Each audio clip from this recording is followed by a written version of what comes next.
Assalamualaikum warahmatullahi wabarakatuh. Salam sehat dan salam sejahtera untuk kita semua.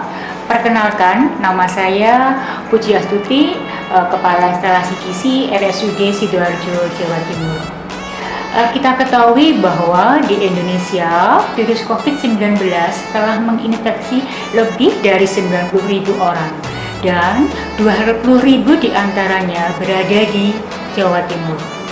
Di RSUD Sidoarjo sendiri, sehari-harinya kita merawat pasien COVID dengan rata-rata 150 pasien setiap harinya. Untuk memperkuat sistem imunnya, maka di instalasi gizi memberikan pelayanan gizi berupa pemberian asupan makan berupa komposisi dengan tinggi kalori, tinggi protein, yaitu energinya 2800 dan proteinnya sebesar 108. Kemudian untuk aplikasi pemberian asupan makanan ini adalah 3 kali makan dan 3 kali selingan.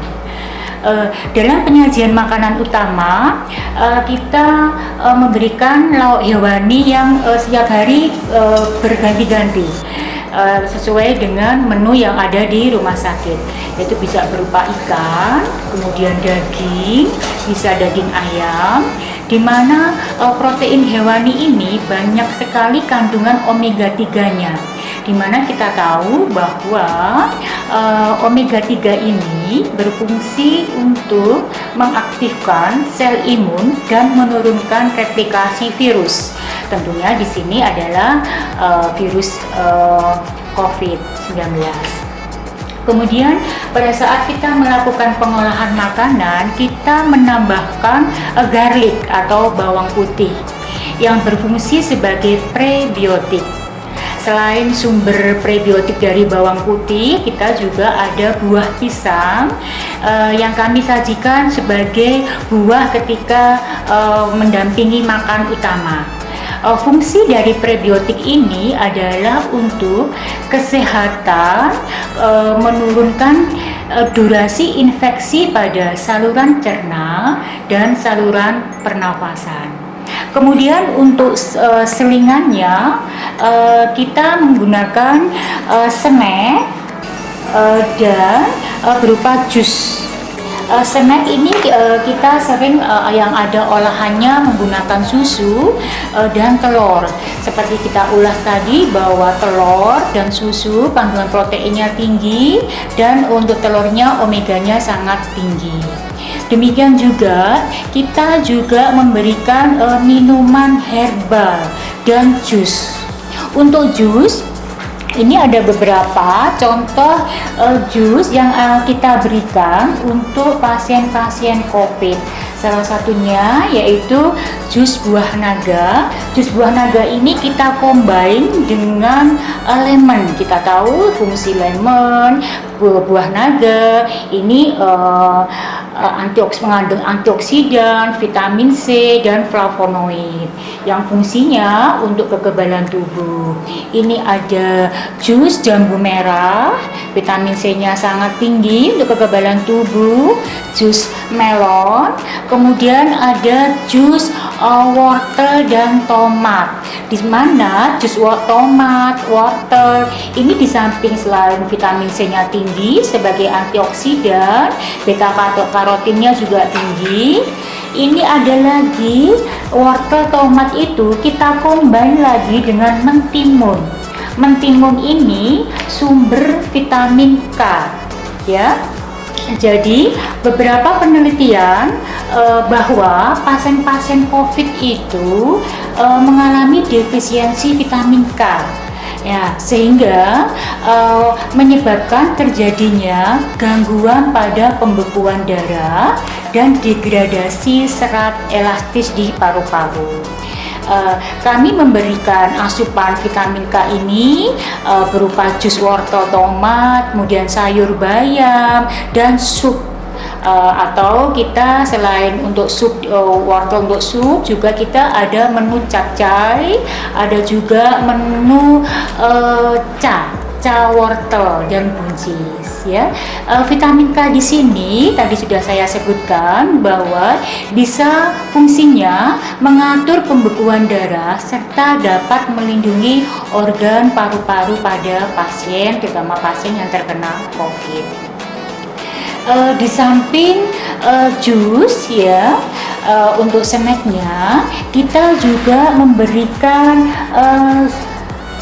minuman berupa herbal atau rempah-rempah, yaitu di sini ada kayu secang, kemudian serai, kemudian ada kayu manis, jahe, ada ini adalah bunga lawang, kemudian ada kunyit ya. Ini kunyit sudah kita keringkan ya. Minuman tersebut akan kita buat apa? Bentuknya akan terbuat seperti ini, yaitu ini salah satunya adalah minuman secang. Nah, secang ini selain terbuat dari kayu secang, kemudian ada serai, ada kayu manis ya, juga kita berikan cengkeh dan daun pandan untuk memberikan aroma yang lebih segar ya. Ini juga ada wedang jahe. Fungsi dari jahe sendiri adalah sebagai antivirus, antimikroba, dan bisa menyehatkan pernafasan ya. Sedangkan untuk serai ini dan kayu manis ini kita buat dengan wedang pokak namanya. Untuk Sidoarjo terutama ini wedang pokak ini sudah tidak asing lagi. Ini serai dan kayu manis berfungsi sebagai antioksidan dan antiinflamasi seperti itu. Kemudian untuk cengkehnya sendiri di dalam secang itu ada kita berikan cengkeh yang berfungsi untuk meningkatkan sistem imun, antimikroba, dan menurunkan rasa nyeri. Sedangkan kunyit sendiri kita buat minuman kunyit asam. Nah, ini kunyit asamnya ini sebagai antimikroba dan antiinflamasi. Ini sudah tidak asing lagi ya untuk minuman kunyit asam ini. Ini juga selain kunyit juga ditambahkan asam yang sudah dimatangkan. Biasanya orang-orang menyebutnya dengan asam tawar seperti itu. Oke, kemudian juga kita berikan susu dan telur. Setiap malam ada telur rebus yang fungsinya sebagai omega 3. Selain kita menyediakan makanan, kita juga tetap memperhatikan efisiensi. Di instalasi gizi menerapkan Kaizen atau melakukan efisiensi dan penghematan.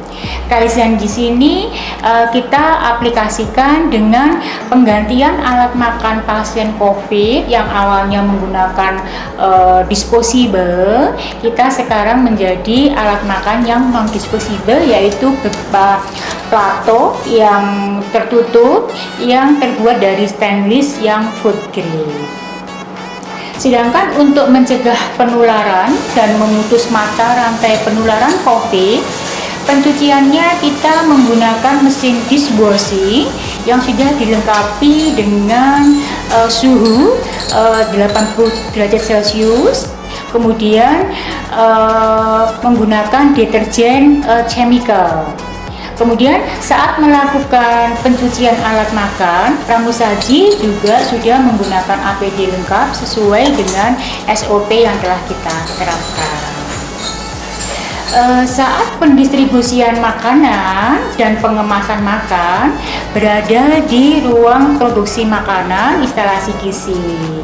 Kemudian pada waktu menyajikan makan, nantinya yang menyajikan adalah petugas pramusaji kita sendiri.